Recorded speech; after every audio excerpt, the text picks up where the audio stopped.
Kung tutuusin, kasalanan mo. Gagawa ka rin lang ng kalokohan, nag-iiwan ka pa ng ebidensya.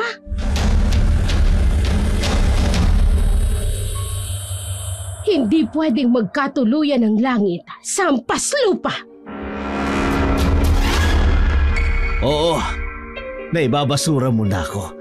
Tingnan lang natin ang mangyayari oras na malaman ng asawa mo ang lahat ng ginagawa mo. At para mapasakin ka ng tuluyan, handa kong gawin ang lahat ng gusto mong ipagawa sa akin.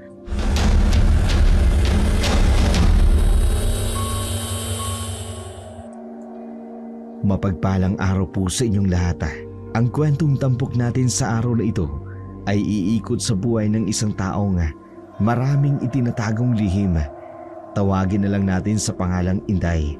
Tubong Cebu, naganap ang kanyang kwento. 30 taon na ang nakalilipas. Isang dalagang hindi pinalad na magkaroon ng marangyang buhay. Ulila na sa kanyang mga magulang. Binubuhay ang kanyang sarili sa pamamagitan ng sariling pagsisikap. Wala pa siyang trabaho ng mga oras na yun. Iniintay niya ang araw ng kanyang pagpunta sa mansyon na kanyang papasukan. 2 araw mula ngayon, kasalukuyan siyang nasa likod bahay ng kanyang inaarkilang kwarto. Katatapos palang magsampay ng kanyang mga nilalabhang damit nang bigla siyang binulabog ng isang malakas na pagkatok sa kanyang pintuan. Ay, unsa man ba? Kay nagulat man ako dun, oy. Inday! Lumabas ka dyan! Harapin mo akong babae ka! Inday! Ay, ano ba yan? Kaya aga-agay nang bubulahaw sa kwarto. Ay, sandali! Ay, andyan na! Oh, anong problema nimo? Halika rito, babae ka! Ay, agoy! Ang buhok ko! Bitiwan mo! Ay, anong chismis mo sa asawa ko, ha? Alam mo bang dahil sa kakatihan ng tila mo, iniwan ako ng asawa ko? Chismis? Ay, dili kita ni chismis, day. Kung iwan ka man ng asawa nimo, dahil yun sa kagagawan mo. Sinungaling ka! Oh, Orogoy! Huwag mo naman hilahin ang buhok ko. Masakit ba? Mas masasaktan ka kung itatanggi mo kasalanan mo sa akin, babae ka! Ay, bitiwan mo ako! Pakialamera ka talaga, Inday! Hindi ako pakialamera. Aminin mo na kasing malandi ka rin. Hindi. Ikaw ang may kasalanan ng lahat ng ito. Ay, huwag mo isisi sa ako ng lahat ng nangyari sa buhay nimo. Kung tutuusin, kasalanan nimo. Gagawa ka rin lang ng kalukuhan, mag-iiwan pa ng ebidensya. E di inamin mo rin na may alam ka na sinabi mong lahat sa asawa ko. Sa bibig mo na mismo nang galing na nakapag-iwan ako ng ebidensya. Ikaw ang nagsumbong sa asawa ko. Bakit mo ginawa yun, ha? Naiinggit ka ba sa akin, ha? Ako? Naiinggit sa'yo? Hoy, mahiya ka sa balat mo. Oo, katulong lang ako. Pero di hamak na mas maganda ako sa'yo. Para mainggit sa pagmumukha mo. Ay, isa pa. Humingi lang siya sa ako ng opinyon. Mismo asawa ni mong nakakita ng ebidensyang pinakatago-tago mo. Manahimik ka na. Isa lang ang payo ko sa'yo, day. Matuto kang makuntinto para dili kayo ng asawa ni mo. Hetong tatandaan mo, Inday, ha? Nasira mo man ang buhay ko, pero babalik sa iyong lahat ng ginagawa mo sa akin. Yang kakatihan ng tila mong siyang sisira ng buhay mo. Tsaka na nga! Ay, go! Layas! Ay, dili ako natatakot sa pagbabanta ni mo. Kilala ko ang sarili ko. Ay, nakaka-imbierna ka.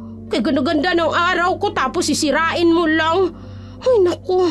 Kung nataong salbahe pa ako, baka nagamit kong ipinagbabawal kong teknik. Che! Agad na nag-impake si Inday ng lahat ng kanyang mga gamit. Inihanda na rin niya ang pinakapaborito niyang damit na isusuot para kinabukasan. Kinaumagahan naman noon, nagtungo na siya sa mansyon. Sa tarangkahan pa lang, bumungad na sa kanya ang malaking bahay. May magkabilang posing nakatayo sa harapan nito na sinusuportahan ng simentadong bubong. Papasok pa lamang siya sa pintuan, sumalubog na sa kanya ang isang lalaki na kung hindi siya nagkakamali sa kanyang hula ay nasa edad ito ng 35 o 40 anyos. Pero tingin lang ang tugon nito sa kanya. Habang papasok siya sa loob, nagpalingalinga siya sa buong kabahayan. Napakalaki ng mansyon na yun, pero walang ibang katulong ang sumalubong sa kanya maliban sa lalaking ito. Napahinto na lamang siya sa tapat ng pintuan. Pagbukas nito, nakita niya ang isang babaeng nakaupo sa tapat ng di kalakihang lamesa. Doña Victoria, tumating na po ang katulong na hinihintay ninyo. Hindi ba dapat sa Sabado pa ang dating niya? Bakit napaaga naman siya ng isang araw? Sige, hayaan mo na. Papasukin mo na at kakausapin ko siya. Sige po, Doña Victoria. Pumasok ka na raw. Opo. Magandang araw po, madam. Ako po si Marites. You can call me Inday for short. Inday, normal ba sa mga katulad mong magsuot ng ganyan pagpasok mo rito? Ba't kita pa yung cleavage mo? Takpan mo nga muna yan. Pinagtitinginan ka ng mga tauhan ko rito. Ano bang klaseng kwenta siyang suot mo? Parang bagwa sa laki. Ano ka ba nito?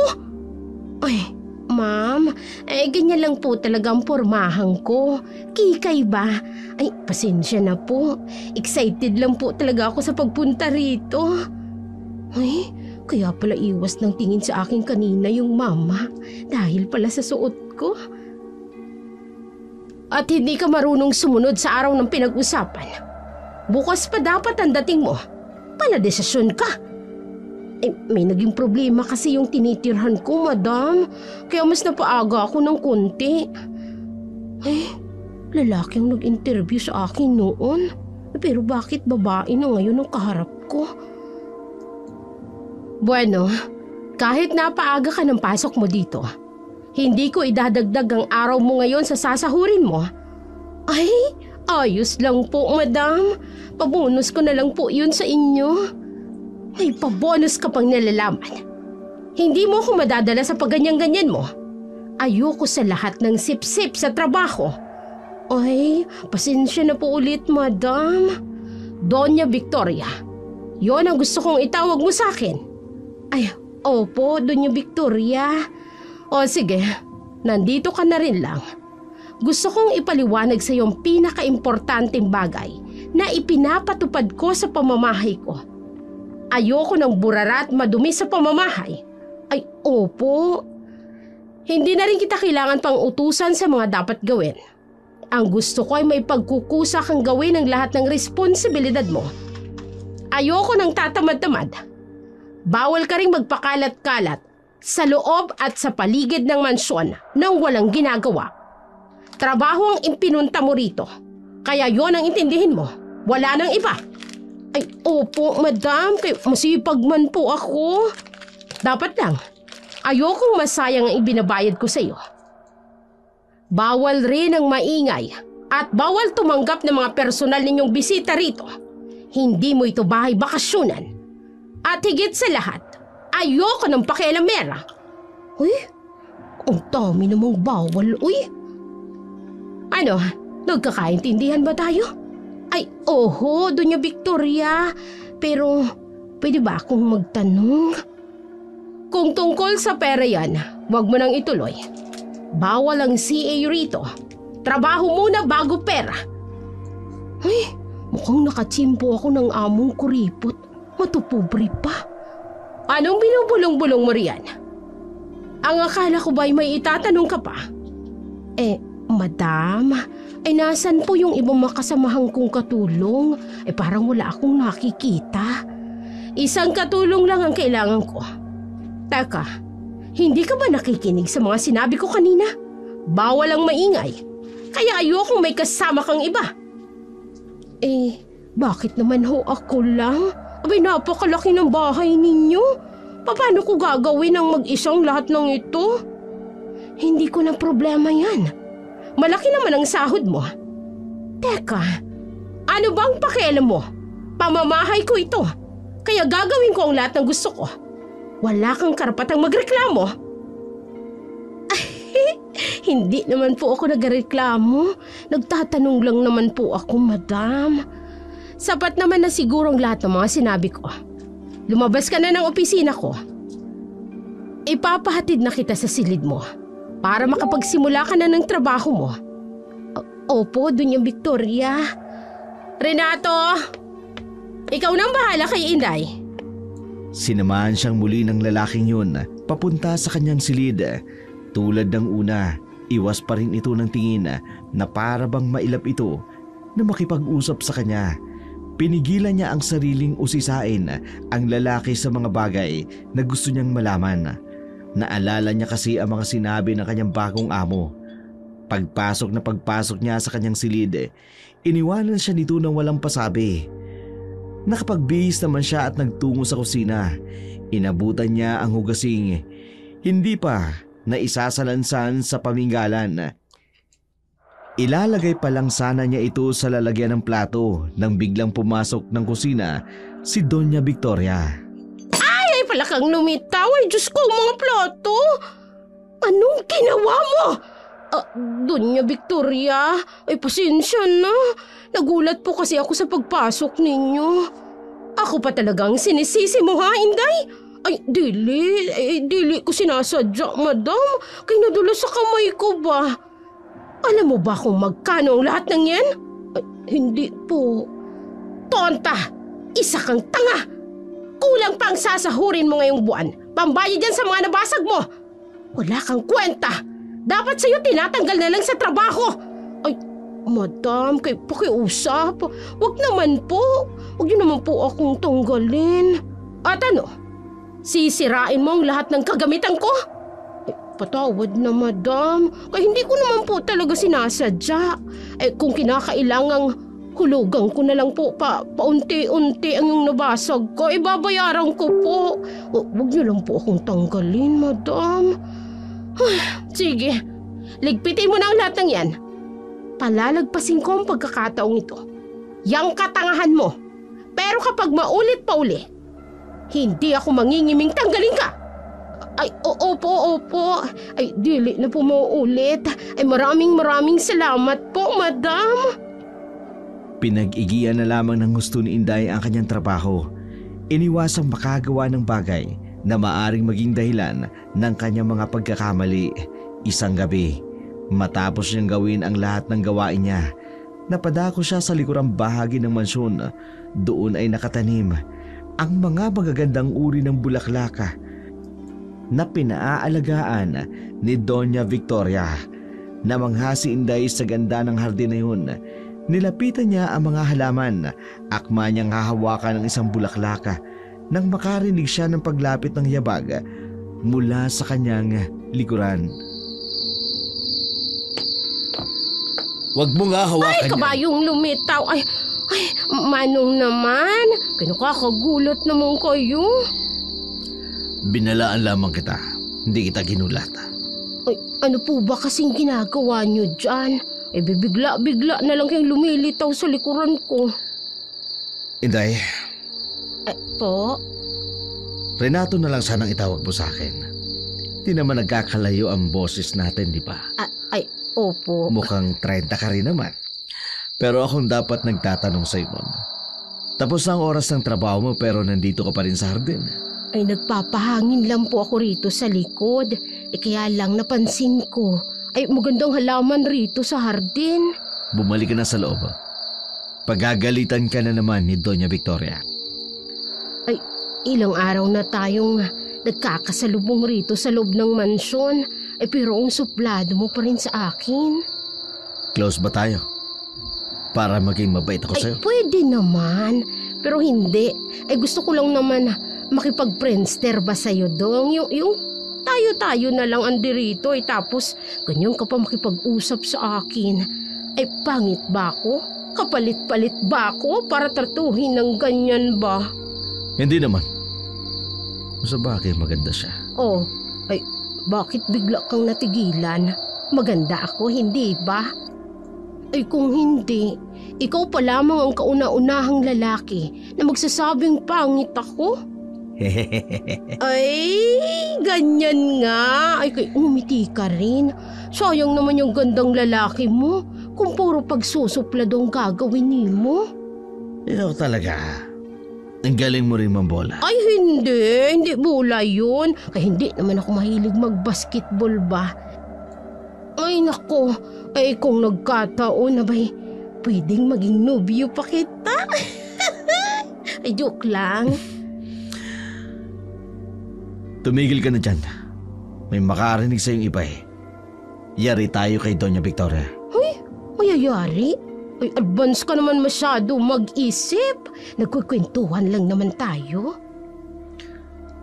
Tama ng pakikipagkwentuhan. Bumalik ka na sa kwarto mo.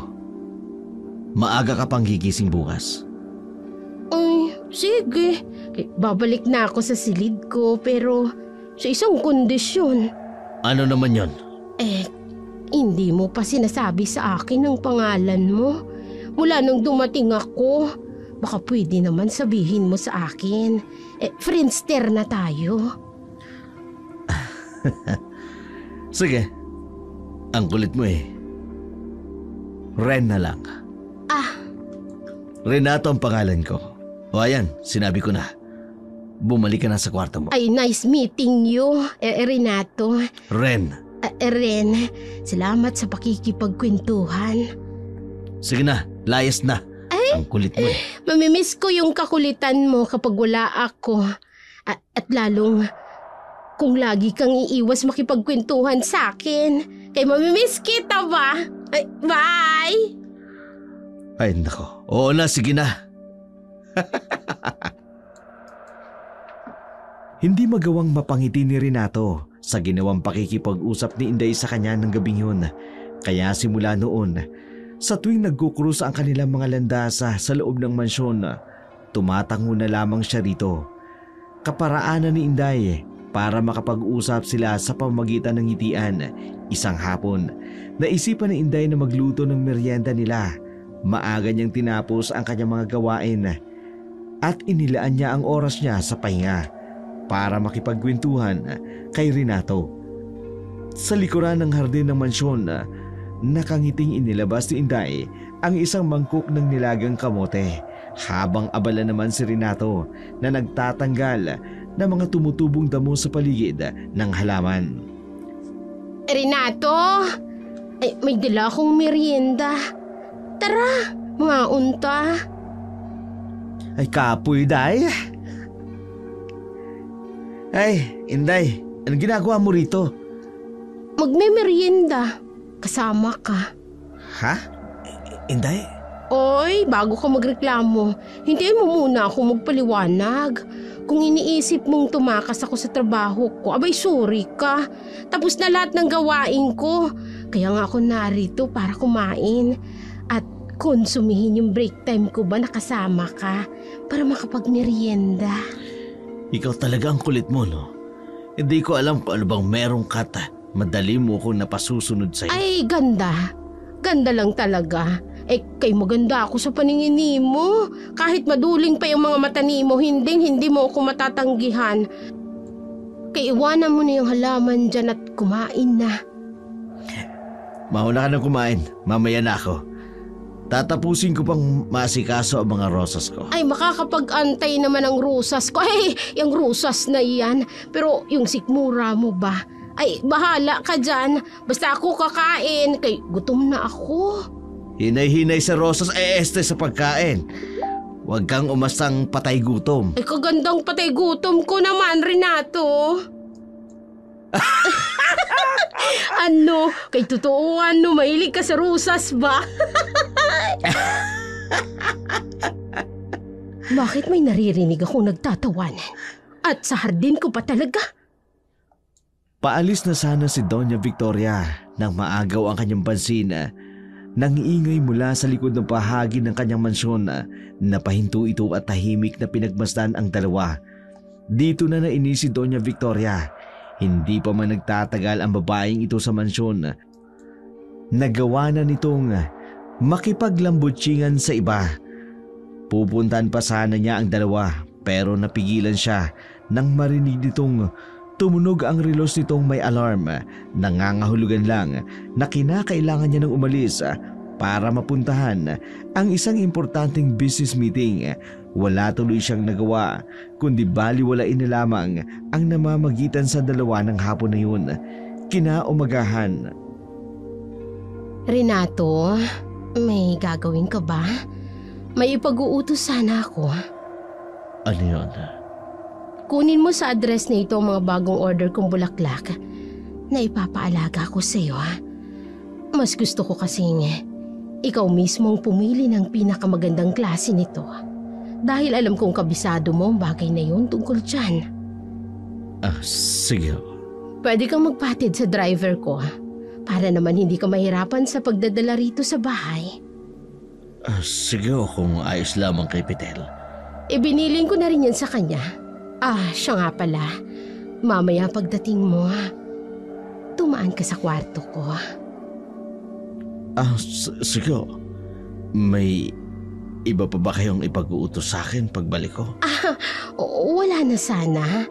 Pero kung papayag ka, pagdating mo sana, diligan mo rin ang bulaklak ko.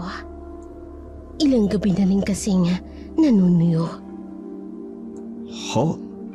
Pero regular ko naman pong nadidiligan ang mga bulaklak ninyo. Renato, ibang bulaklak ang tinutukoy ko. Bumalik ka kaagad, ha? Oo, Victoria. Bilisan mo, ayokong pinag-aantay ako ng matagal. Hapon na nang mapansin ni Inday na umalis ang sasakyan ng kanyang amo. Kaya nga, inakala niyang wala ang kanyang amo sa bahay. Matapos siyang makapagluto at makapaglinis sa kusina, dumiretso na ito sa hardin. Gusto niyang makipagkwentuhan kay Renato. Alam kasi niyang ang mga ganung oras ay madalas na inaasikaso nito ang mga halaman na naroon. Tinawag niya si Renato pero wala siyang narinig na tugon mula rito. Walang pag-aatubiling, dumiretso ito sa hardin. Hindi niya napansin na may kasama pala ito sa bahay. Ay, kay total pahinga ko naman. Mukhang umalis na rin naman si Madam Victoria. Tatambay na muna ako sa hardin. May maingay. Sino ba yun? Parang may hinahabol na kabayo. Ay hala, kay tuyo pa rin ang lupa. Maghapon ay dili pa rin nagsishower ang mga flowers nito. Nasaan na kaya si Renato? Paggabi na, nagawa niya pa talagang mag-ingay sa loob ng pamamahay ko. Matingnan nga kung sino yun. Ay, nakalimutan niya sigurong asikasuhin ng mga halaman. Ay di bale, ako na lang ang gagawa. Kaya bakante naman ang oras ko. Oh, may nagdidilig sa hardin ko. Nakabalik na ba si Renato? Pero wala pang sasakyan ko. Ay, masilip na. Oh, hayan. Kaya nag-shower na kayo. Ay siguro naman, masaya na kayo. Ito naman kasing hardinero ninyo. Kaya umalis na walang pasabi. Hindi man lang ibinilin sa akin. Eh di sana, kanina ko pa kayo napaliguan ng tubig. Oh, kayo mga nasa dulo. Aabutin rin kayo ng tubig. Kaya lalakasan ko lang saglit to, ha? Oh, magantay-antay lang at aabutin din. Inday! Ay, may madamdaming matandang lumitaw sa bangal. Naku, lagot na kayo. Nabasak ko na po kayo. Kay pasensya na. Ay, sandali po, madam. Kay papatayin ko lang po yung gripo. Sinong matandang tinutukoy mo? At sino rin ang may sabi sa iyong pakialaman mo ang mga halaman ko? Ay, Madam Doña Victoria. Kay, bakit po kayo naririto? Ako pa talagang tinanong mo ng ganyan? Ikaw, anong ginagawa mo rito? Bakit ka nakikialam sa hindi mo naman trabaho? Ay, madam, kaya hindi naman ako nangingialam. Kaya nagmamalasakit lang ako. Paggabi na hindi pa nagsishower yung mga flowers ba? Wala akong pakialam sa pagmamalasakit mo. Dahil sa ginagawa mo, lalo mo lang pinapainit ang ulo ko! Dunya Victoria, ay umihingi po ako ng tawad. Kaya nabasa patuloy kayo. Ay, huwag niyo po sanang idamay si Renato sa nagawa ko. Tingnan mo ang ginawa mo. Binasa mo pa ang paborito kong sombrero. Ay, magagabi na kasi kay bakit nakasombrero? Ay, pasensya na po. Ay, patutuyuin ko na lang po, senyora. Ay, Madam Victoria. Lubayan mo ko. Hindi ba't sinabi ko sa inyo na ayoko sa pakialamera? Bakit bang tigas ng ulo mo? Hindi ko naman po talaga intensyong makialam. Kaya nag-aalala lang po talaga ako sa mga halaman, Doña Victoria. Nag-aalala? O nakikipaglambutsingan sa hardinero ko? Ay, dili po, ma'am. Kay Prinster lang kami ni Dong. May Prinster ka pang nalalaman. Pwes, itigil mo ang pakikipagkaibigan mo sa hardinero ko. Kahapon ko pa nalaman ang pagpunta-punta mo rito. At hindi ako natutuwa sa pakikipagmabutihan mo kay Renato. Gusto mo bang tanggalin ko siya? Huwag naman po, kay wala naman po siyang kasalanan para madamay sa nagawa ko. Pues gawin mo ang sinasabi ko. Nanggigigil talaga ako sa ugali mo. Kung hindi ko lang talaga kailangan ng katulong sa pamamahay ko, una pa lang pinalayas na kita. Opo, kaya hindi na po mauulit. Babalik na po ako sa pwesto ko, Doña Victoria. Hindi na po ako pupunta sa harding ito. Hala, layas! Entremetida! Ay, kala ko wala si Madam. Umiiwas na nga akong mag-cruise ang landas namin kay nakita niya pala akong kasama si Renato. Ay, nakakainis naman.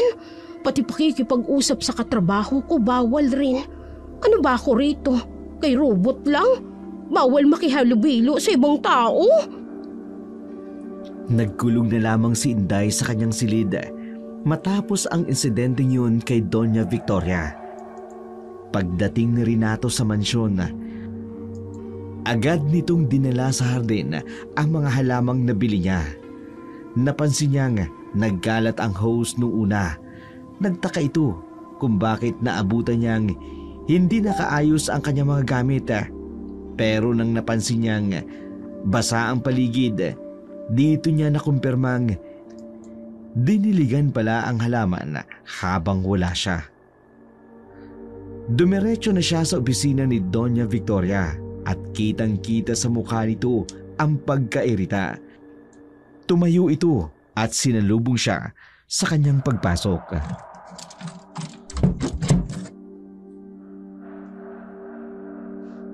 Bakit ngayon ka lang?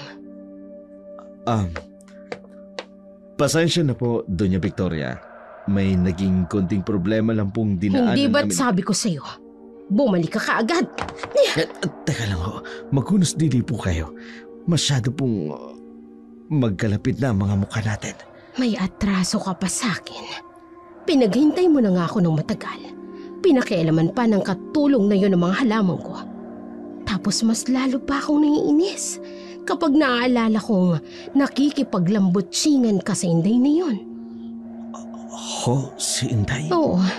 Ang akala mo ba hindi ko malalaman? Ang pakikipaglandian niya sa'yo. Kailan mo pa ako niloloko? Teka lang ho, madam. Hindi ko magagawa yun sa inyo. Kung nakita mo man kaming nag-uusap, yun lang yun. Walang ibang namamagitan sa... Dapat lang. Gusto mo bang madamay ang Inday na yun sa inis ko sa'yo? Hindi po. Masipag naman yung tao. Naghahanap buhay lamang siya ng marangal. Bakit idadamay mo siya? Kung kinakailangang tanggalin ko siya, gagawin ko. Ayoko lang makitang umaaligid-aligid siya sa'yo. Tatanggalin mo siya? Siya pa lang ang nakilala kong katulong mo na mas maaasahan kaysa sa mga nauna. Manong palampasin mo na lamang ang kasalanang nagawa niya. Hindi naman ako papatol sa kanya. Dahil, madam, loyal naman ako sa inyo. Alam niyo yun. Mabuti naman kung ganon.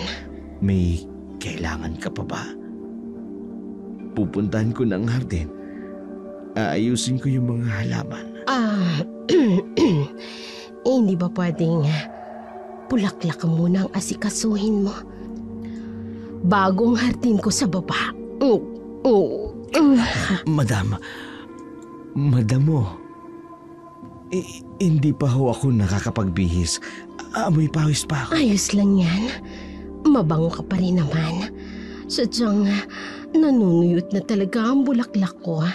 Matagal lang hindi nadidiligan. Sige, ikaw talaga. Sabik na ako sa'yo, Renato. Taka ko sandali. Pinagsaluhan ng dalawa ang isang napakainit na gabi. Hindi sinayang ang mga oras na masolo ang isa't isa. Sa pagod ng dalawa, dito nagpalipas ng gabi si Renato. Madaling araw na siyang nakaalis mula sa kwarto. At eksaktong paglabas ni Renato ng silid ni Doña Victoria, siya namang pagdaan ni Inday papunta sa kanyang unang trabaho. Natigilan ito sa kanyang pagkakatayo. Renato? Shh! Boses mo, hinaan mo lang. Baka may ibang taong makarinig sa'yo. Ay, anong ginagawa mo dyan? Kay galing ka sa kwarto ni Madam Daming Doña Victoria? Natulog? Nakitulog. Ay, hindi. Nakipagkwentuhan. Ay, ano ba talaga kay natulog, nakitulog o nakipagkwentuhan? Ay, ang gulo mo. Inday. Nagkwentuhan lang talaga kami. Ay, sa ganitong oras? Ay, ibang klaseng kwentuhan naman niyang inabot pa kayo ng 4:00 ng madaling araw. Kakaiba naman yata yun, Renato. Ay, naku, halika nga rito sa kusina. Huwag ano kang ba? maingay. Tulog pa si Doña Victoria. Baka magising sa ginagawa mo. Halika rito. Bilisan mo, bilisan naman sa mo. pagilang braso ko kayo mapuputol na. Ay, bakit ba? Ang ingay mo kasi. Ay, oo na, hindi na. Kaya nandito na rin tayo sa kusina. Ay, magsimula ka na magpaliwanag ba? Alam mo, Oh, kung ako sa'yo, simulan mo na magtrabaho. Maabutan tayo ni Doña Victoria na nagkukwentuhan. Mayayari na naman tayo. speaking of nangyari, ay dong, kay talagang mayayari tayo. Napagalitan ako ni Madam dahil pinakialaman ko yung halaman niya. Tapos nabasa ko siya ng tubig, kaya hindi ko naman sinasadya. Pinakialaman mo lang naman yung halaman niya. Sana tinanggalan mo na ng damo. Ang kapal eh. Ha? Wala. Ay. Teka, yun ba yung kinagagalit mo? Ay, hindi ako, kay si Madam, pero hindi lang yun. Kay pinag-isipan ba naman niya, kay nilalandi daw kita. Oh, diba hindi naman? Teka nga, ano bang meron sa inyo ni Madam Damin? At kung pag-isipan niya ako, para bang kabit mo ako? Ha? Wala. Oh, ay ba't namumula ka? Magsabi ka nga sa akin ng totoo, para naman alam ko kung saan ako lulugar. Alam mo, ang tabil talaga ng bunganga mo. Magtrabaho ka na nga lang nga. Aasikasuhin ko pa yung mga halamang pinakuha niya sa akin. Malilintikan ako sa'yo kung maaabutan niya akong nakikipagkwentuhan sa'yo. Oh, hoy! Sandali lang. Kay dili mo pa nga sinasagot ang tanong ko. Ay, Renato! Wala akong isasagot sa'yo. Ay, sandali lang! Diyan ka na! Ang daya talaga nito. Kala siguro hindi ko malalaman ang totoo. Sabi nga nila, kapag may gusto, may paraan. Kapag ayaw, ay puro dahilan. Ay, wala kayong maitatagong lihim sa akin. Malalaman at malalaman ko rin ang totoo. Itinuloy ni Inday ang kanyang mga trabahuhin palibasay.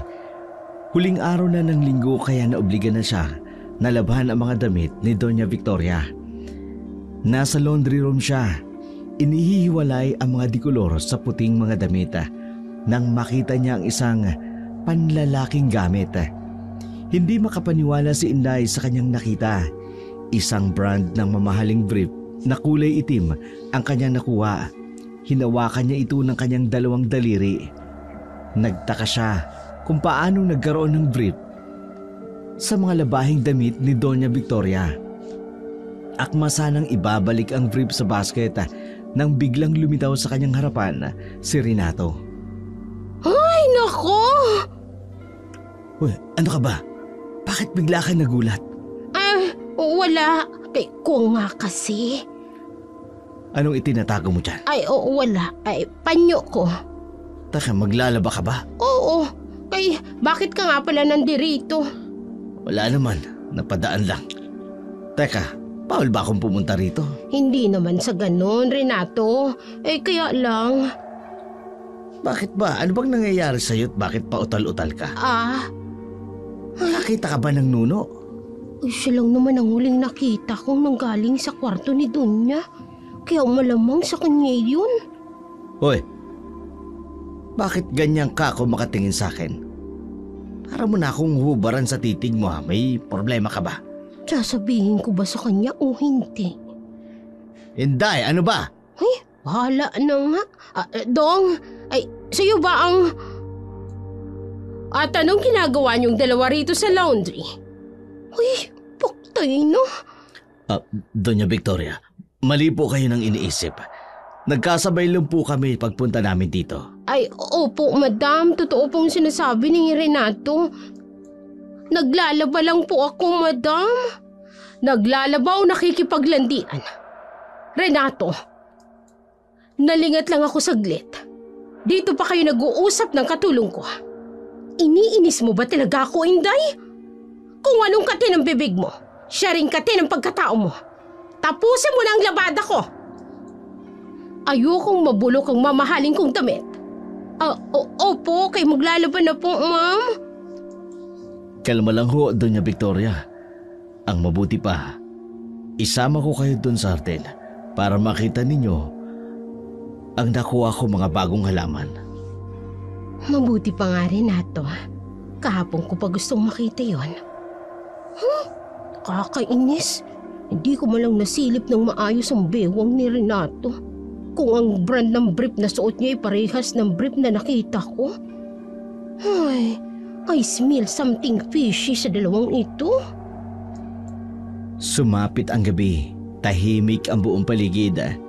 Nakapatay na rin ang mga ilaw at tanging si Renato lamang ang gising ng mga oras na yun. Ang gabing yun, ang bakanting oras niya para makapaglaba. Mag-isa siyang nagtungo sa laundry room. Isa-isang inihiwalay ang mga kulay ng kanyang mga damit. Natigilan si Renato.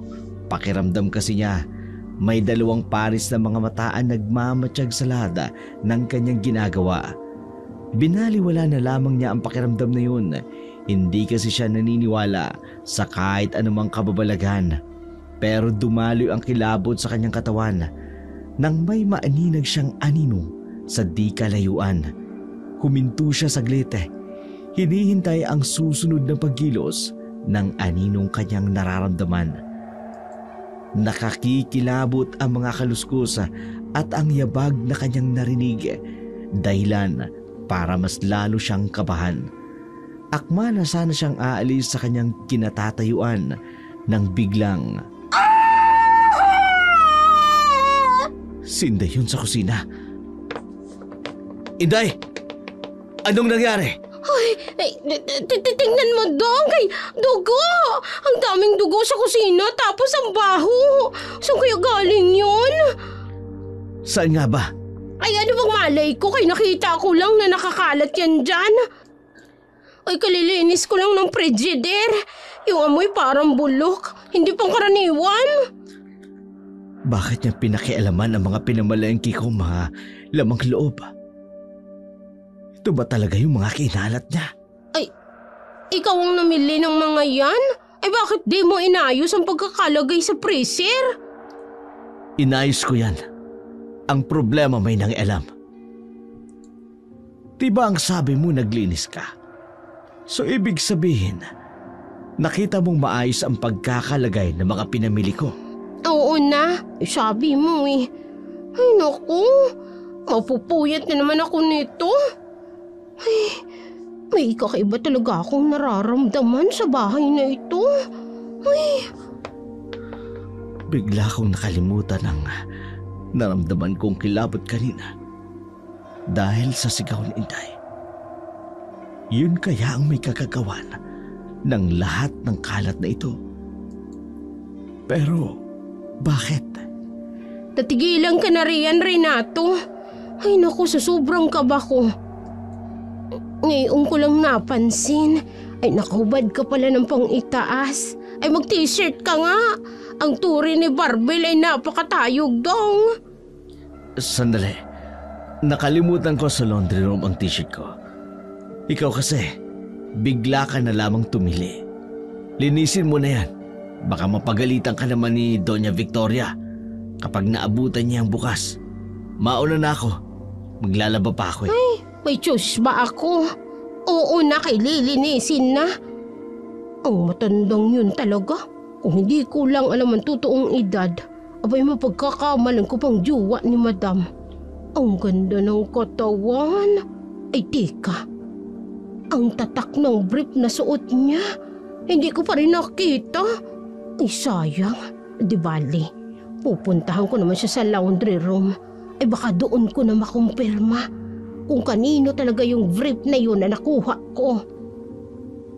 Matapos niyang linisin ang lahat ng kalat sa kusina, pinuntahan niya kaagad si Renato at eksaktong naabutan niyang nagsasampay na ito ng kanyang mga nalabang gamit. Kitang-kita niya ang bagong sampay nitong brief. Hindi nakatiis si Inday. Nakumprontahin ang lalaki. Dong! Ano ba? Itigil mo na yung katatawag mo sa akin na Dong. Maririnig tayo ni Madam. Pag-isipan pa tayo ng masama. Renato. Ito ba kasing kailangan mo? Tapos naman atang linisin yung kusina. Bakit hindi ka pa natutulog? Kasi nga. Kasi ano? Bumalik ka na sa kwarto mo. Gabing-gabi nagising ka pa. Ay tika nga kasi. May itatanong pa ako sa iyo. Bakit mo ba ako pinagtatabuyan?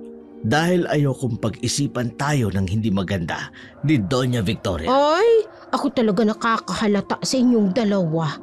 Masyado kang apektado na wag niyong malaman na lagi tayong nag-uusap. Ay bakit ba? Ano bang meron sa inyong dalawa ni Madam Daming Doña Victoria? Anong pinagsasabi mo dyan? Wala. Wala ba talaga?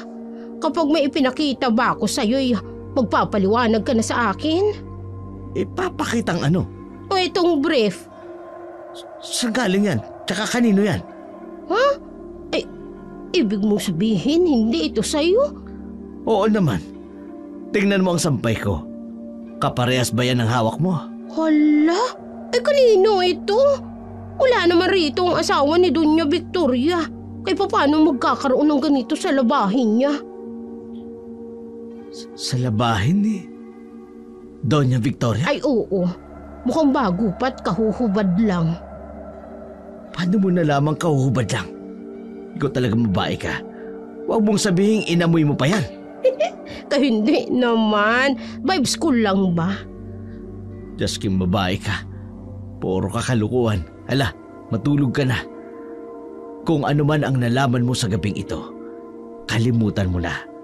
Baka kung ikaw pang mapagbalingan ng Ines ni Madam Dame Este ni Madam sa pagiging pakialamera mo. Ayan, kaya nagsusuplado ka na naman.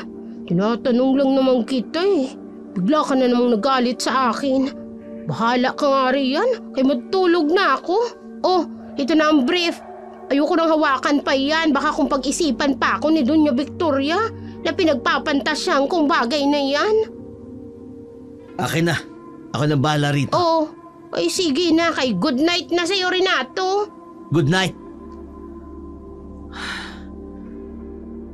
May iba kang lalaki, Victoria. Pero sino? Sino pa bang ibang lalaking nakakasiping mo bukod sa akin? Iniwanan ni Inday na tulala si Renato sa panloob na hawak nito. Doon niya mas nakumpirmang may malalim na namamagitan sa dalawa.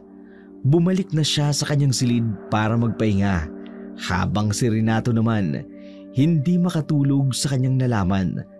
Kinaumagahan, personal niyang tinungo ang silid ni Doña Victoria. Doon sinabi ang lahat ng kanyang sama ng loob. Renato, dahan-dahan naman sa pintuan. Halos masira mo na. Ano bang problema mo? Eto ang problema.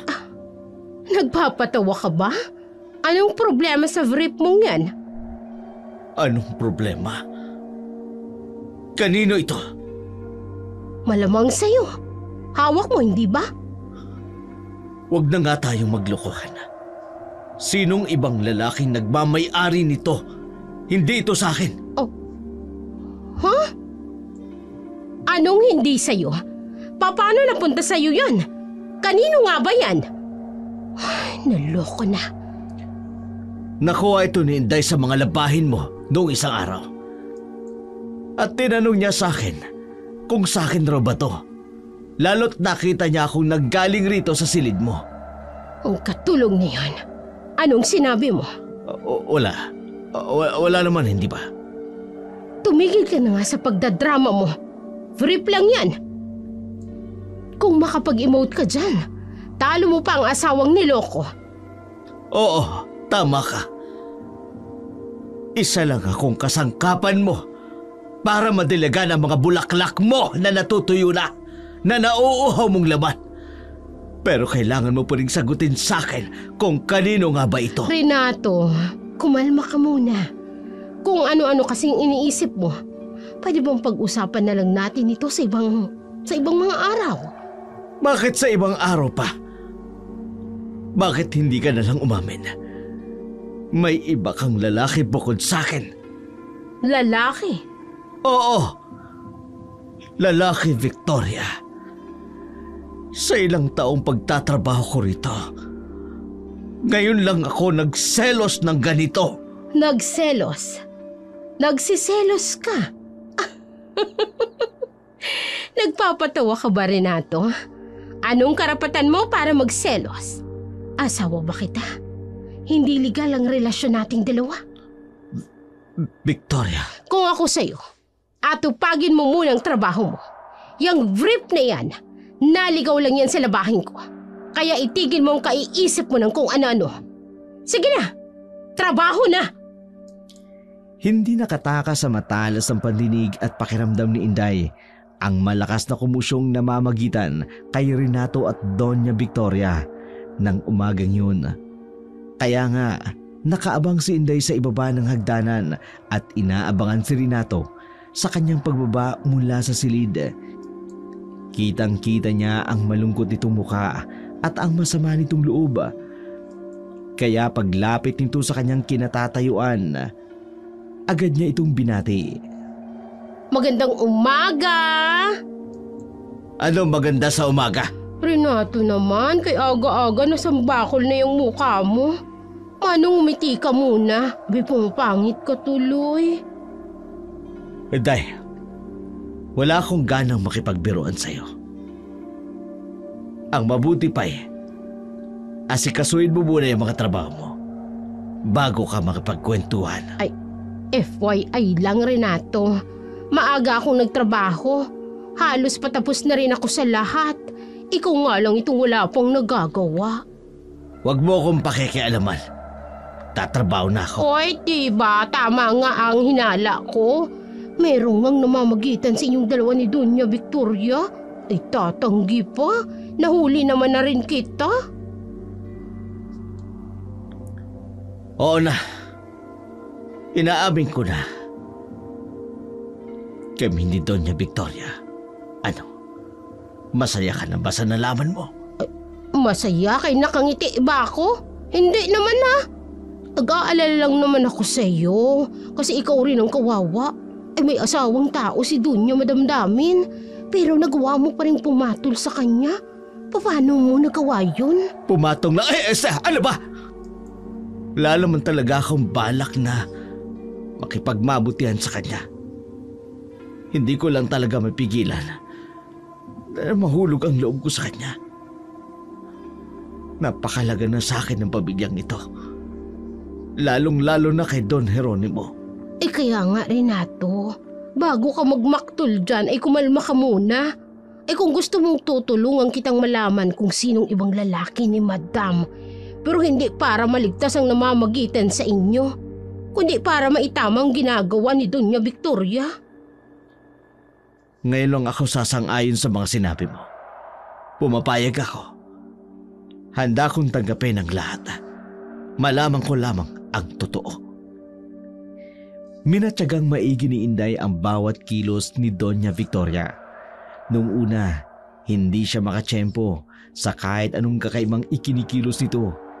Pero isang linggong makalipas, mula nang inobserbahan niya ang lahat ng galaw ng kanyang amo. Ito ang kauna-unahang pagkakataon na natagalan si Madam na bumaba sa kanyang sasakyan. Paglabas nito ng pintuan, napansin niya ang magulo nitong buhok at kasuotan. Isa-isang isinara ang mga botones ng kanyang blusa at pilit na ibinalik ang pagkakaayos ng kanyang buhok. Nanlaki ang mga mata ni Inday nang makita niya ang driver na kasama ni Doña Victoria mula sa bintana. Naaninag niya ang mabilisang pag-aayos nito at ng kanyang sariling damit. Doon niya nakumpirmang may kung anong milagrong ginagawa ang dalawa bago sila maghiwalay sa sasakyan. Nagpanggap si Inday na wala siyang nakita. Inabala ang sarili na kunwari magwawali sa tapat ng veranda na dadaanan ng dalawa. Dito niya nakita ang mas malapitan ang driver na kasunod ni Madam na maraming marka ng halik sa liig dito. Ang tindi ng lola. May pasipsip ang pig.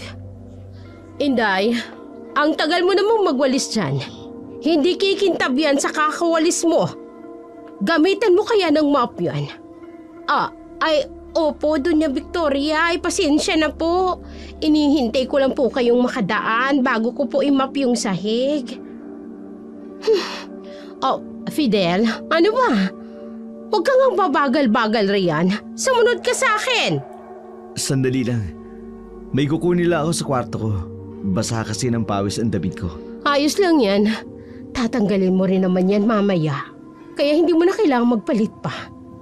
Sige. Susunod ka agad ako, Victoria. Bilisan mo!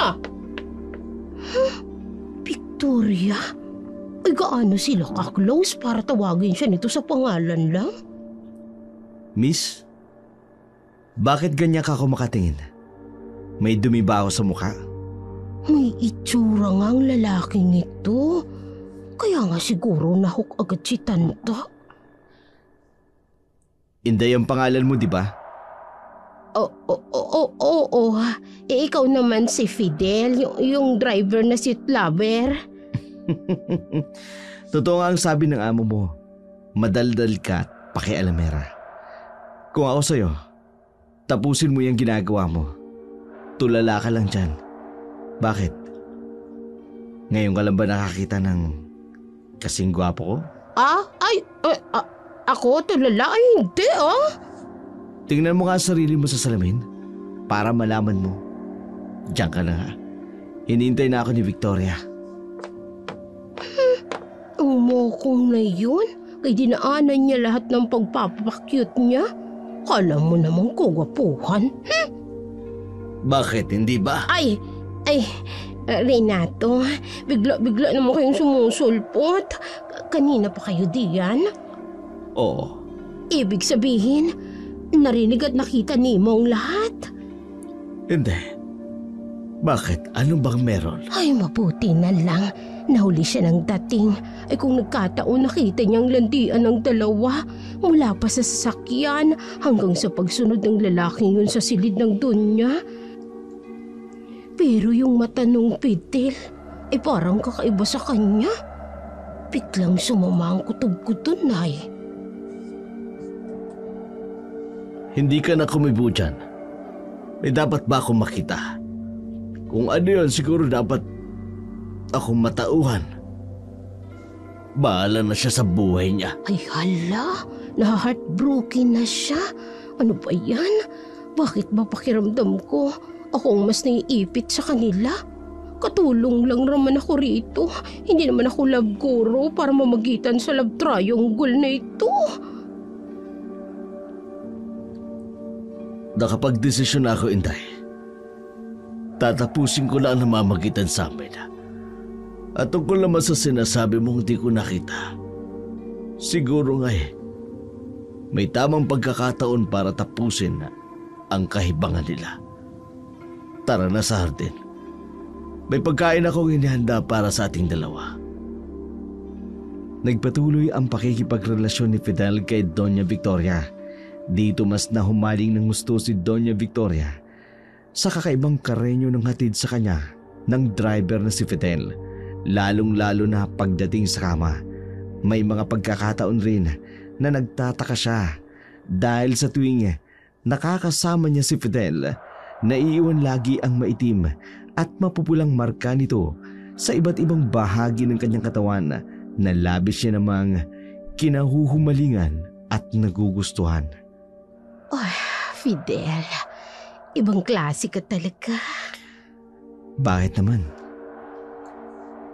Kung makapanggigil ka naman kasi sa katawan ko, parang hindi mo lang ako pinapaligaya. Kinukuhaan mo rin ako ng lakas. Nasasaktan ka ba sa ginagawa ko? Oh, hindi. Ayaw mo ba? Hindi. Gustong-gusto ko nga eh. Kaya lang, hindi ko maiwasang magtaka dahil sa panlulupaypay ng katawan ko. Victoria, hindi ba dapat ako ang magreklamo? Nakakalimang hirit ka na sa akin. Pagkatapos, ganyan pa ang maririnig ko? Huwag ka naman magtampo. Hindi lang ako sanay na ganito. Yung makikita ko sa katawan ko. Tingnan mo. Hindi ko na makita ang magandang kutis ko. Yung mga tandaan na lang na iniiwan mo.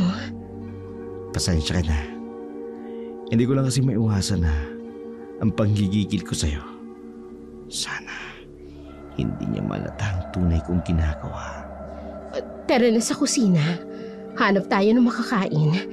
Nagugutom ako. Sa alanganing oras ng gabi?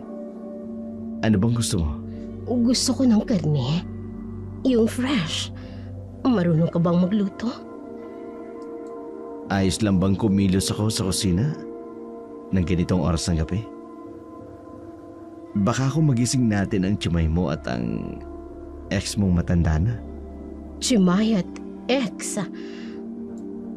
Mukhang nakaisip ka kaagad ng itatawag mo sa kanila. Wala silang magagawa. Bayaran kasambahay ko lang sila. Pero iba ka. At isa pa, kasama mo naman ako roon. Kaya wala kang dapat na ipag-alala. Sige, magbibis lang ako. Kanina pa ako walang damit eh. Ikaw rin, ayusin mong sarili mo. Huwag na. Ayos na ito ha. Magroba ka na lang. Matatagalan pa tayo niyan eh. At isa pa, gusto kong makita kang half naked na magluluto sa kusina. Baka makaisang round pa tayo ron. Pilya ka talaga, Victoria. Alam mo, kung lagi kang ganyan, lalo kitang paliligayain. At para mapasakin ka ng tuluyan, handa kong gawin lahat ng gusto mong ipagawa sa akin. O sige, saka na natin pag-usapan ng bagay na yan. Sa ngayon, mag-enjoy na muna tayo. Napagsaluang muli nila ang gabing kainit. Kahit pa sa kusina, hindi nila napansin si Renato na tahimik na nagmamatsyag sa kanilang mga ginagawa. Kinuna ng kamera at nakuna ng litrato ang paglalampungan ng dalawa. Walang kamali-mali ang dalawa sa ebidensyang hawak nito sa kanilang kalandian. Kapag nagising ang lahat, palihim at matamis ang palitan ng isa't isa. Pero dahil sa matibay na ebidensyang hawak niya, doon niya nakumpirma ang lahat, kaya mas lalong nakaramdam ng sama ng loob si Renato. Hindi na nito napigilan ang sarili. Biglang sinugod si Victoria sa opisina nito at kinumpronta. Anong ginagawa mo rito sa kwarto ko, Renato? Nagbibihis ako. Hindi ka na ba marunong kumatok at irespeto ang amo mo? Hindi naman kita pinapatawag, pero nandirito ka. Ang dami niyang marka sa katawan. Hindi na niya maitatangki ang namamagitan sa kanila. Talagang pinaninindigan mo na ang pakikipagrelasyon mo sa driver mo, Victoria. O ano ngayon sa'yo? Bakit apektado ka? Maawa ka naman sa asawa mo. O mas tamang sabihin, mahiya ka sa sarili mo. Ikaw kung ano-anong lumalabas sa bibig mo. Kaya ka siguro nagkakaganyan dahil nagsiselos ka sa aming dalawa. Renato, wake up! Walang tayo. Gumising ka sa katotohanan. Wala kang karapatang magselos. Kaya itigil mo yung kadramahan mo. Hindi pwedeng magkatuluyan ang langit at ang hampas lupa. Oo. Isa lamang akong hampas lupa. Kaya nga tama na. Napagtanto kong nagpakatanga ako sa iyo ng matagal. Napakinabangan mo ng gusto ang katawang kong ito. At ngayon, malaya na ako sa nakasasakal mong pagnanasa. O ba't sinasabi mo bang naging pahirap ako sa'yo? Nag-enjoy ka rin naman. At kahit ano pang sabihin mo, nakinabang ka rin naman sa akin sa pera ko at sa panandali ang aliw ng iyong laman. Kaya quits lang tayo. Sige na, umalis ka na. Hindi ka kawalan sa akin. Mas gwapo at makisig na lalaki pa ang nakakasiping ko ngayon. Higit pa sa'yo. Pweh! Oo. Naibasura mo na ako. Tingnan lang natin ang mangyayari. Oras na malaman ng asawa mo ang lahat ng ginagawa mo. Anong sinabi mo?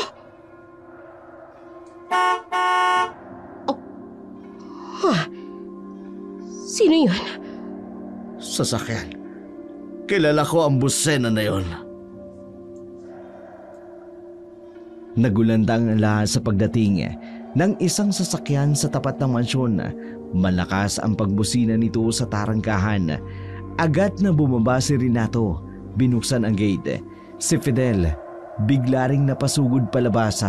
Si Inday naman iniwan ang nilulutong almusal at maging si Doña Victoria napasugod sa pagbaba mula sa kanyang silid para lang masigurado kung sino ang sakay ng sasakyan. Pagbukas pa lamang ng pintuan, bumungad na ang binti ng sopistikadong lalaki na nakasuot ng makintab na mga sapatos, itim na tukseto at tinernohan niya ng mamahaling sombrero at branded nitong shade. Nang makababa na ito mula sa sasakyan, kunyari masayang sinalubong nito si Doña Victoria. Hindi maaari. Nakabalik na pala si Don Jeronimo. Hindi ko na magagawa ang lahat ng plano ko. Paano ngayon ito? Victoria! Miss me? Jerry. My love. Nakabalik ka na pala. Bakit hindi ka man lang nagpasabi? Sana na ipasundo kita kay Fidel. Bakit pa? May sarili naman akong driver. Nakalimutan mo na ba? Gusto lang kitang masurpresa. Well, nasurpresa nga ako sa pagdating mo. Pero mukhang ako ang masusurpresa sa pagbabalik ko. Hindi kaya, Victoria?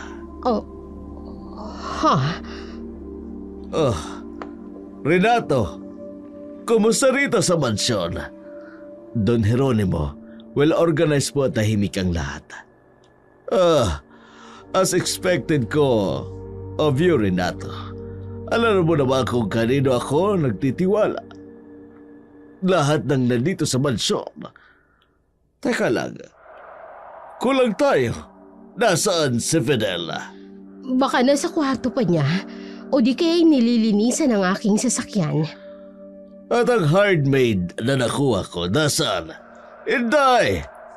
Bakit naririyan ka pa sa poste? Halika rito! Lumapit ka sa akin. Opo. Maligayang pagdating, Don Jeronimo. Mukhang nasanay ka kaagad sa mga gawaing bahay rito sa mansyon.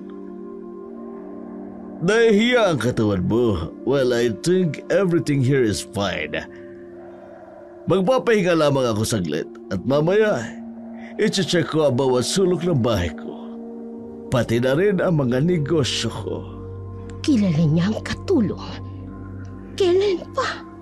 Inday, dalal mo ko ng gata sa kwarto ko.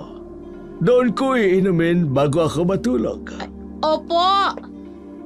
Ay, masama ang tingin sa akin ni Doña Victoria. Sigurado akong pag-iinitan niya na naman ako ulit. Ay, Diyos ko, gabayan niyo po ako.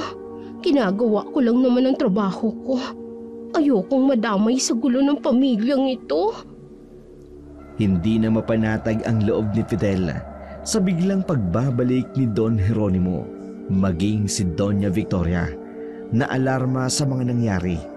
Sa bilis ng mga pangyayari, parang hindi niya alam kung ano ang dapat niyang gawin, lalo pa sa mga pagkakataong ito. Malalaman ng kanyang asawa ang lahat ng kanyang mga kalokohan.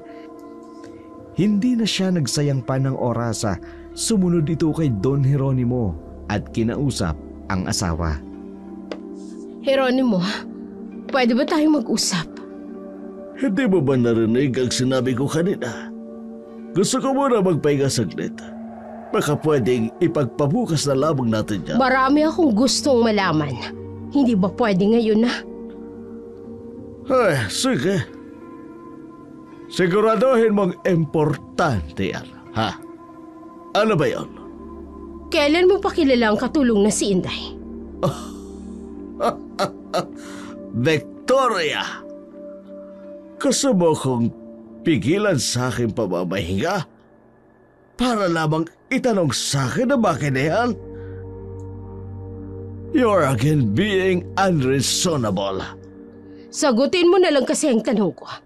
Para naman magawa mo na ang gusto mo. Matagal ko nang kilala si Inday.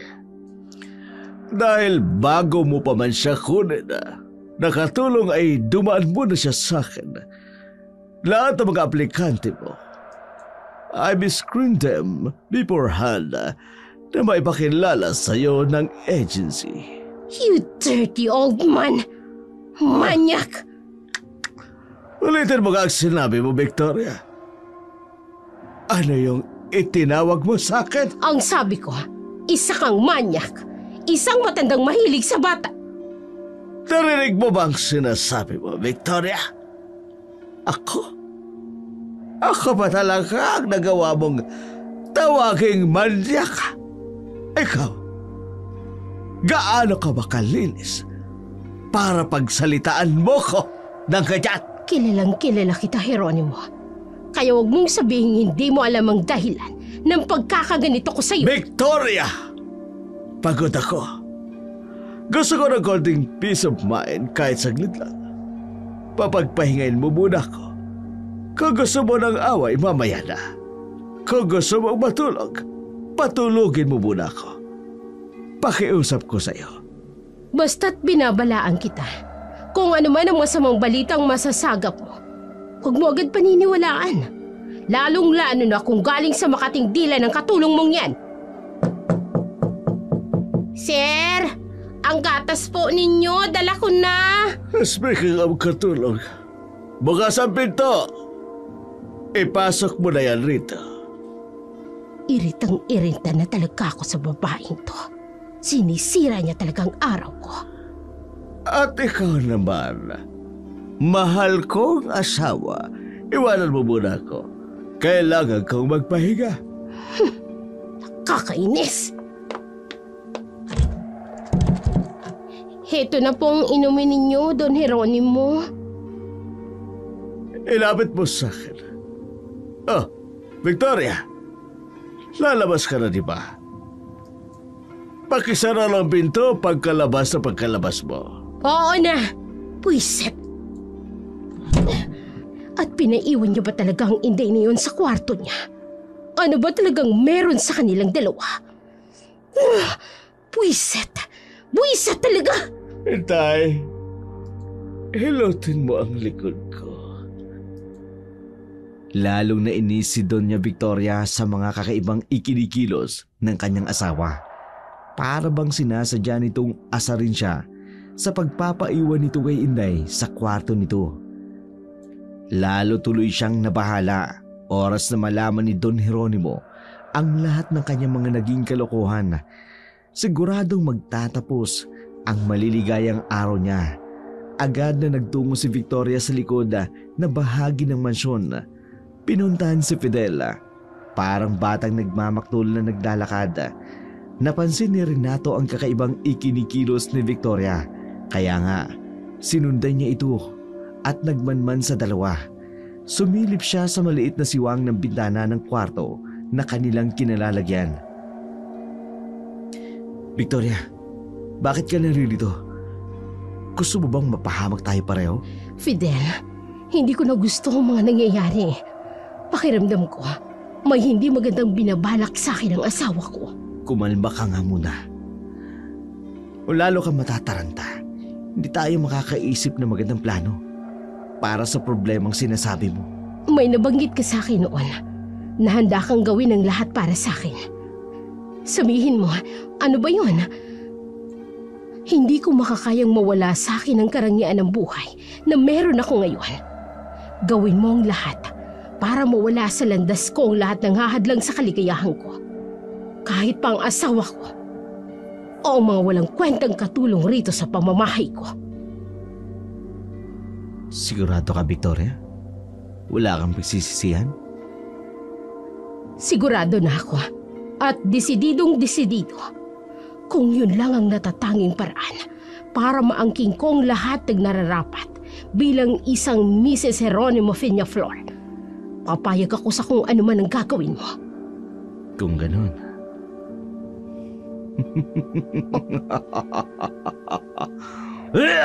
Oh!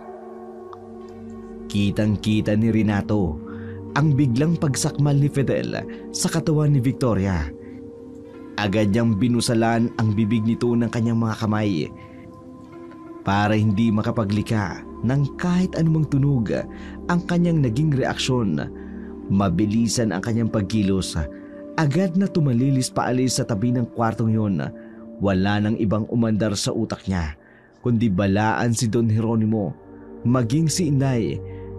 Sa kasalukuyang kasama ni Don Jeronimo sa silid na nag-uusap ng masinsinan. Ano ang unang naging pakiramdam mo sa pagtatrabaho mo rito, Inday? Sir, kung alam mo lang lahat ng pinagdaanan ko, ay kumuntik-munti ka na akong laging matanggal. Ang akala ko nga hindi ko na ulit kayo makikita. Sa tingin mo ba basta-basta ka na lang matatanggal ang aking asawa? Ako ang nagbayad sa agency mo. Kaya ang may karapatan lang na magtanggal sa iyo ay ako. May ibabalita ka ba sa akin? Sir, patawad ha. Pero kumpirmado lahat ng nabalitaan ninyo. Maraming kalukuhang ginagawang inyong asawa. Hindi lang sa pamamahay ninyo. Maging siguro sa inyong kaperahan. Wala na siyang ginawa kung hindi ang umalis at magdala ng mamahaling mga gamit at halaman. Pati tuloy si Renato, nagamit niya na. Pero sir, huwag niyong tatanggalin si Renato. Biktima lang rin siya ng kalokohan ni Madam. Kaya nga sir, huwag naman sana kayong magalit sa kanya.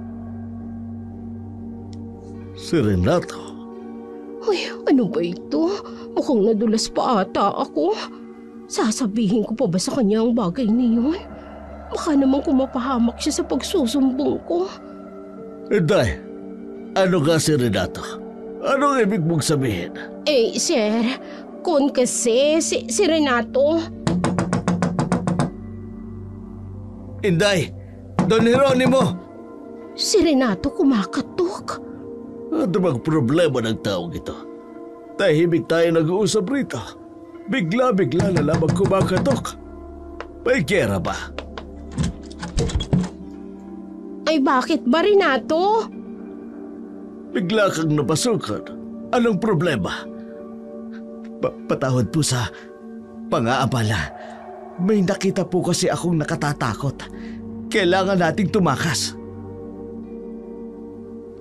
Ano bang nakatatakot ang sinasabi mo? Ayusin mo nga, paliwanag mo. Inday, Don Jeronimo, si Fidel. Si Fidel. Oy, si Fidel. Ano naman si Fidel?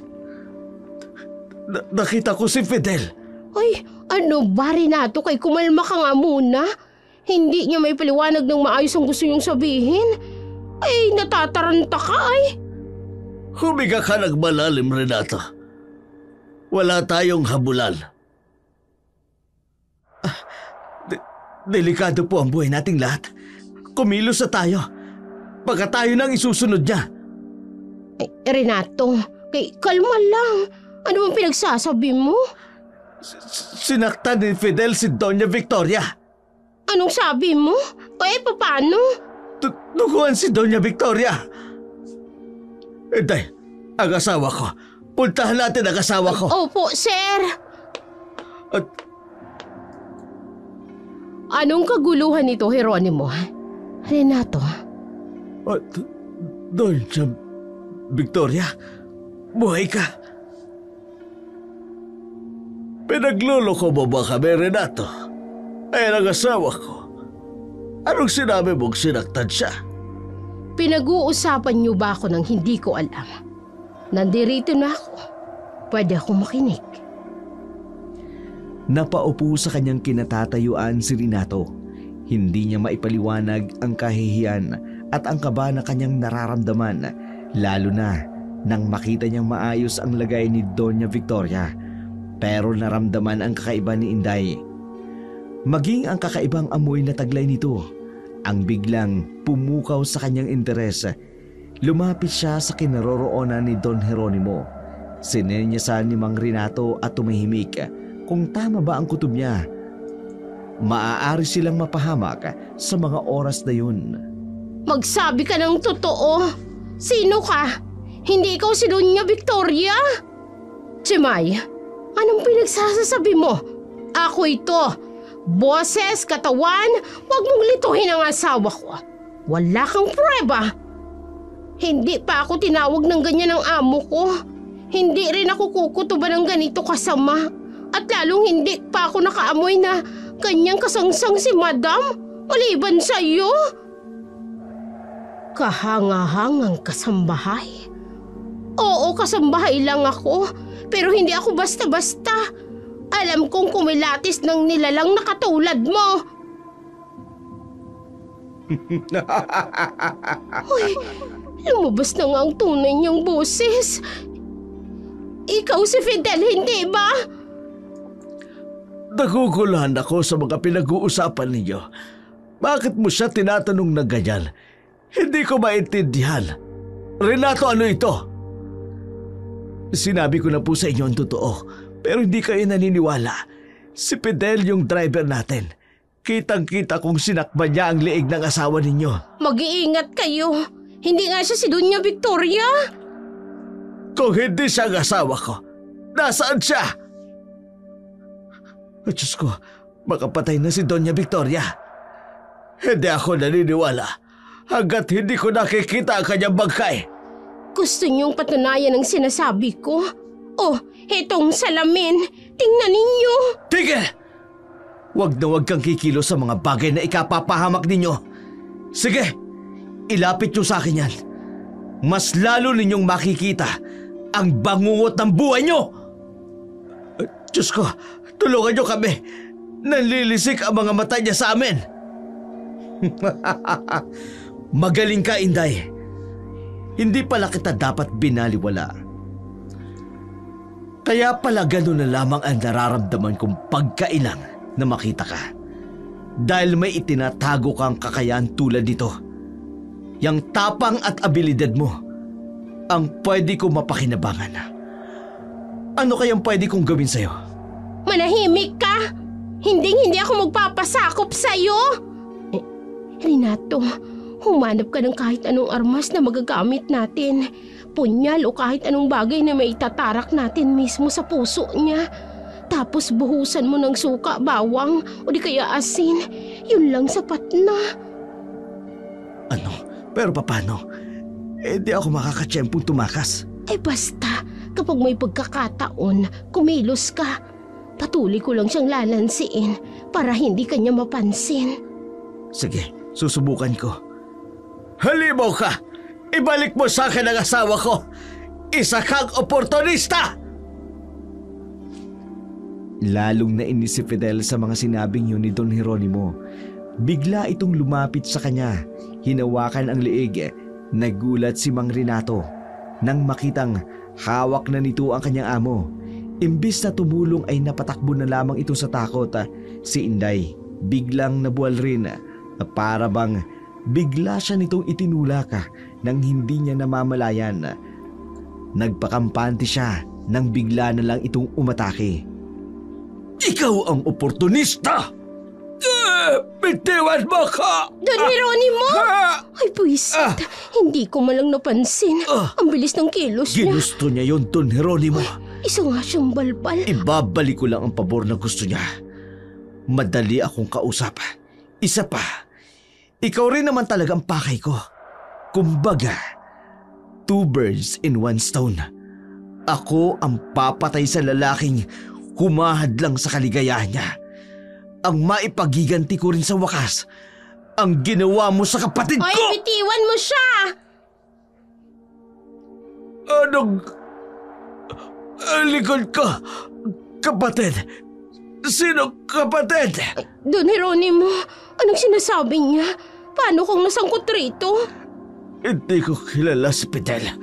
Wala akong kaugnayan sa lalaking ito. Hindi ko alam ang sinasabi niya. Wala kang alam? Dahil matagal mo nang kinalimutan. Tulad ka rin ng asawa mo mahilig sa mga bata. At nataon na bata pa ang kapatid ko nang nakilala mo, si Teresita. Ang dalagang napili mong pagsamantalan sa lugar namin sa Bisaya. Hindi ako. Huwag kang magsinungaling. Hindi mo lamang siya pinaasa at binulag ng kayamanan mo at ng pangako mo. Pinagsamantalan mo siya.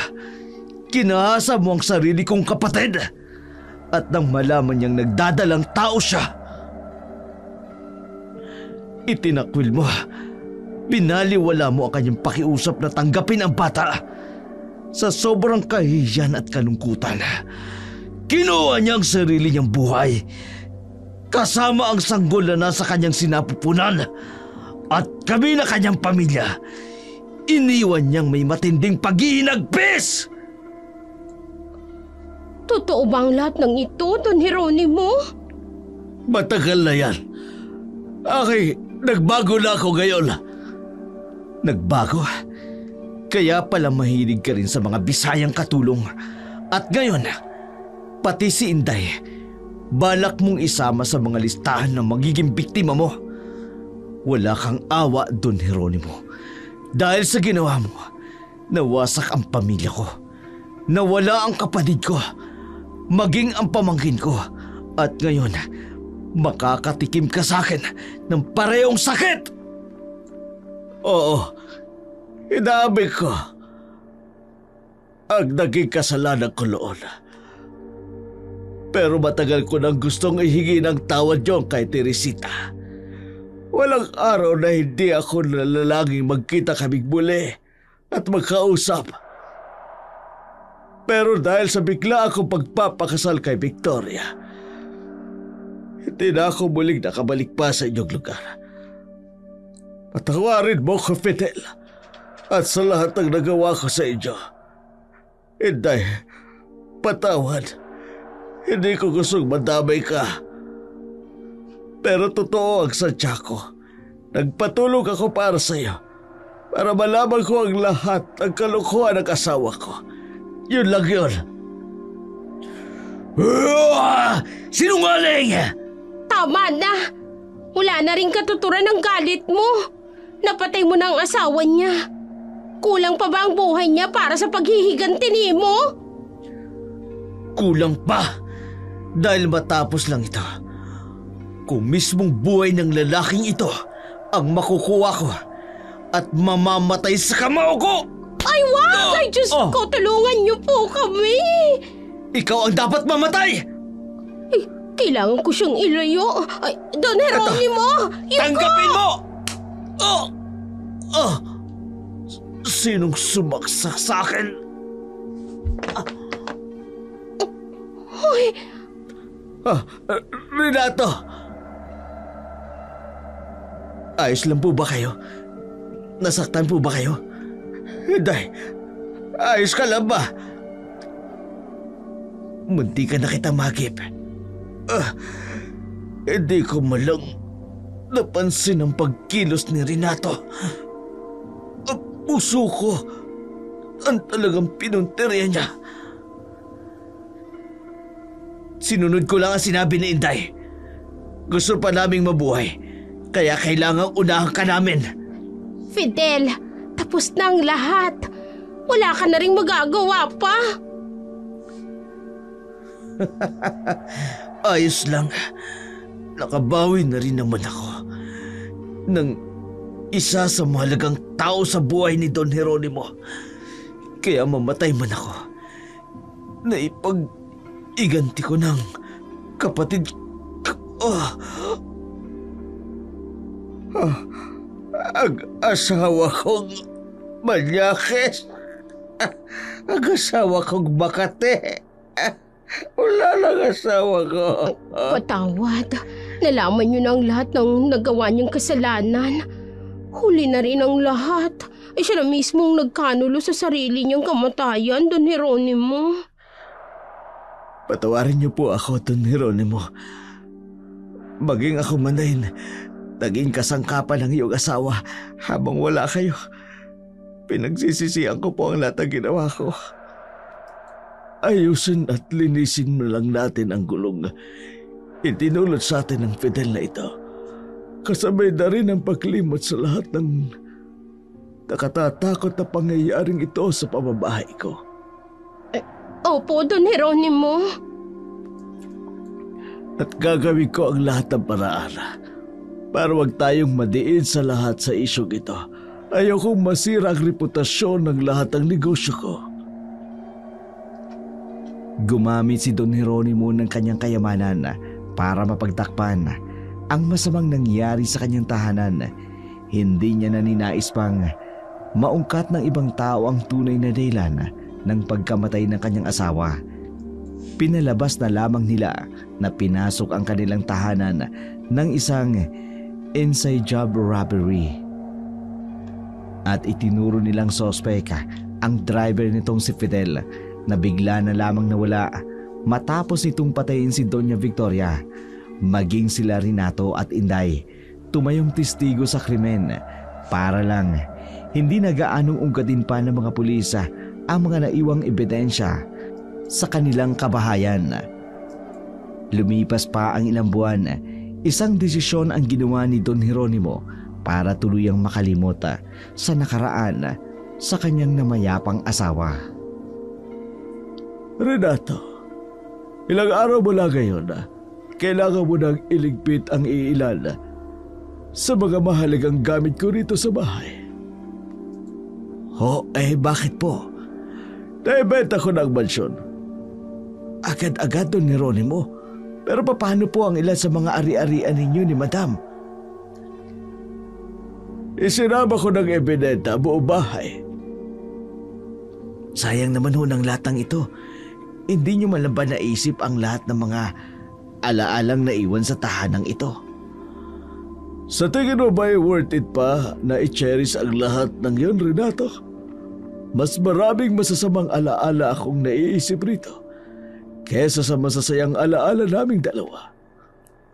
Patawad po. Alam ko po na parte ng masamang alaalang yun. Hindi. Nadamay ka lamang sa bagay na yun. Kung tutuusin, si Victoria rin lang ang may kagagawa ng lahat. Paano nga po pala si Inday? Ang dalagang yun, napakalaki ng pasasalamat ko sa kanya. Iniligtas siya ang buhay nating dalawa. Tama po kayo. Marami po siyang nagawa sa inyo, pati na sa akin. Hindi ko lubos akalain na may kakaibang misyon yun. Para iatang niya ang buhay para lamang sa inyo. Talagang isinekreto ko ang bagay na yun. Para naman malaman ko ang buong katotohanan sa mga naging kalokohan ng asawa ko na mukhang pera.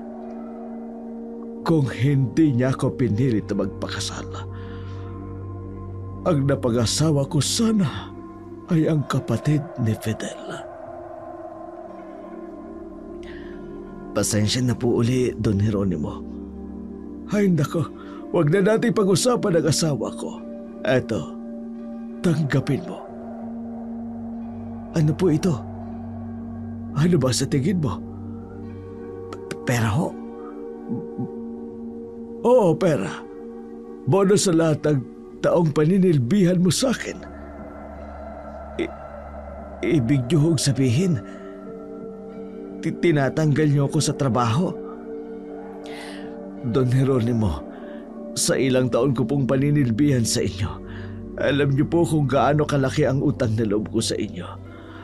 Ako nga po ang nahihiya sa inyo kung tatanggapin ang trabahong iniaalok niyo po sa akin sa bago niyo pong tutuluyan. Huwag mo nang isipin ang masamang namagitan sa inyo ng asawa ko. Isipin mo na lamang ang matibay na pagkakaibigan nating dalawa.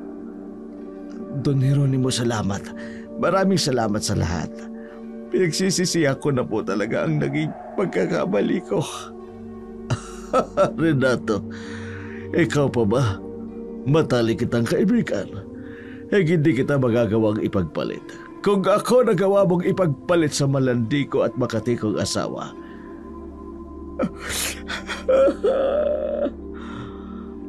Sinday, tawagin mo na siya. Malagang bagay akong sasabihin sa kanya. Tama na pag-iyak. Magkukurenta ka na. Hindi na bagay sa'yo. Labis ang tuwa ni Renato sa pagpapahalagang ibinigay ni Don Jeronimo sa kanya. Sa kabila ng mga nangyari, mas tiningnan niya ang matibay nilang pagkakaibigan kaysa sa mga nagawa niyang kasalanan, lalong-lalo na sa asawa nito. Nagulat naman si Inay sa biglang pagpapatawag sa kanya. Kaya nang pumasok ito sa kanyang silid, kitang-kita niya ang seryoso at kalmado nitong itsura. Inay. Don Jeronimo, bigla niyo po akong pinatawag. Eto, tanggapin mo. Sir, ano po yan? Separation pay? Am I fired? Sir naman, hindi naman po ako magre-resign. Baka pwede, huwag niyo muna akong paalisin. Wala po akong malilipatan, oy. Hindi pa ako nakakaipon. Kadamo pa akong utang. At saka sir, patsyon ako nung babaeng nakaaway ko kapag bumalik ako ron. Pwede bang maghinay-hinay ka lang muna? Wala pa nga akong sinasabi kung para saan yan. Kung ano-ano paliwanag kang sinasabi mo sa akin. Kasi naman dong, pera agad ang bungad ni mo. Akala ko fire na ako. Malas lamang yan sa lahat ng bagay na ginawa mo sa akin. At manadagdagan pa yan kung sasagot ka sa tanong ko. Ano yun, sir? Naibenta ko na itong mansyon at bala kong permanenteng manirahan doon sa rest house ko. Gusto ko sanang sumama ka sa akin para maging personal kong assistant. Agoy, dong Don Jeronimo. Ay, oo. Payag na payag ako. Grasya na itatanggihan ko pa. Kayo ni Renato ang isa sa mga mapagkakatiwalaan kong mga tauhan. At para mas maging ganap ang pagiging personal assistant ko, pag-aaraling kita, tuturuan kita sa iba't ibang pamamalakad ng negosyo. Wala akong anak na pamamanahan. Kaya kayong dalawa na lamang ni Renato ang napisil kong pamahalaan ng lahat ng pagmamay-ari ko. Ay, naku sir. Higit pa po sa bonus ang ibinigay nimo sa akon. Abay, dili ko tatanggihan yan. Magkakaroon ng direksyon ng buhay ko, sir. hindi na ako basta tatawaging kasambahay lamang. Tama ka, Inday. Hindi ka basta kasambahay lang. Mga kaibigan ko kayo at kasangka ngayon sa aking buhay. Sir, maraming salamat po talaga. Pagpalain kayo ng ganap na kalakasan. At isa pa, Inday. Sir? Dalaga ka, diba? Ay opo, bakit sir? Balo ako. Oh? Sa lahat ng naranasan ni Don Jeronimo, masasabi niyang hindi kayamanan nasusukat ang kaligayahan ng isang tao. Minsan, ang payapa at kakontentuhan sa buhay ang siyang magbibigay ng kapanatagan at kaligayahan sa buhay ng isang tao. Mabuti na lang, may mga taong nakapaligid sa kanya na mapagkakatiwalaan niya para mas lalong maging maayos. At maipagkatiwala niya rito ang mga bagay na pagmamay-ari niya.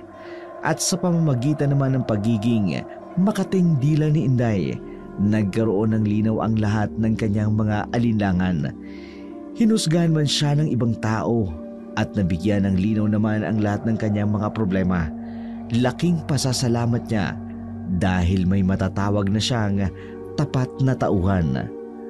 Gayon din ang dila, isang maliit na bahagi ng katawan, ngunit napakalaki ng nagagawa. Isang maliit na apoy na nakapagpapaliyab ng buong kagubatan.